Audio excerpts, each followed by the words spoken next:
Media mines நேயர்களுக்கு வணக்கம். அதாவது நவம்பர் 19ஆம் தேதி புதன்கிழமை நமது மாண்புமிகு பாரத பிரதமர் நரேந்திர மோடி அவர்கள் கோயம்புத்தூர் கொடிசியா அரங்கில் நடக்க இருக்கக்கூடிய தென்னிந்திய விவசாயிகளினுடைய கூட்டத்திற்கு வர இருப்பதனால அன்னைக்கு நிறைய போக்குவரத்து மாற்றங்கள் காவல்துறையின் சார்பாக நிகழ்த்தியிருக்கிறாங்க.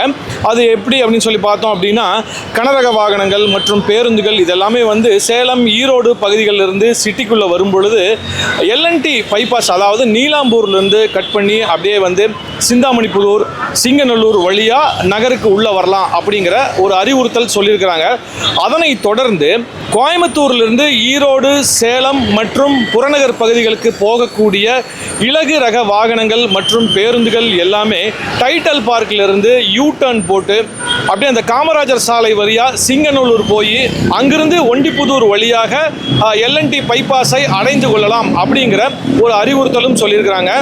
அதே மாதிரி கோயம்புத்தூர் சிட்டிக்குள்ள இருந்து சேலம், ஈரோடு மற்றும் புறநகர் பகுதிக்கு போகக்கூடிய கனரக வாகனங்கள் எல்லாமே லக்ஷ்மி மில் சிக்னல்ல இருந்து அப்படியே ரைட் கட் பண்ணி ராமநாதபுரம், புளியகுளம் அதன் வழியா போய் நீங்கள் எல்என்டி பைபாஸை அடைந்து கொள்ளலாம் அப்படின்னு இன்னொரு அறிவுறுத்தலும் கொடுத்துருக்காங்க.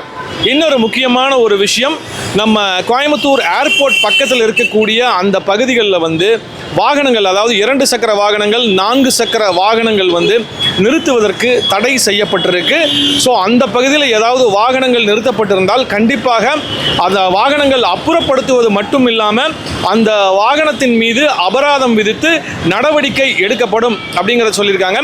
இன்னொரு முக்கியமான ஒரு விஷயம், நாளைக்கு அதாவது புதன்கிழமை நவம்பர் 19ஆம் தேதி பகல் 12 மணியிலிருந்து மாலை 3 மணி வரைக்கும் நீங்கள் ஃப்ளைட் ஜேர்னி உங்களுக்கு இருந்துச்சு அப்படின்னா கண்டிப்பாக அந்த ஏர்போர்ட்டுக்கு உள்ளே போக முடியாது. அந்த சிட்ராவினுடைய முன்பகுதியிலேயே இறங்கிட்டு அங்கிருந்து நடந்து போய் தான் நீங்கள் ஏர்போர்ட்டுக்குள்ளே போகணும். நீங்கள் ஏர்போர்ட் தொடர்பான வேறு ஏதாவது உங்களுக்கு அப்டேட் வேணும் அப்படின்னு சொன்னால் கண்டிப்பாக விமான நிலையத்தினுடைய ஒரு அஃபீஷியல் சைட்டில் பார்த்து தெரிந்து கொள்ளலாம் அப்படிங்கிறத தெரிவிச்சிருக்காங்க.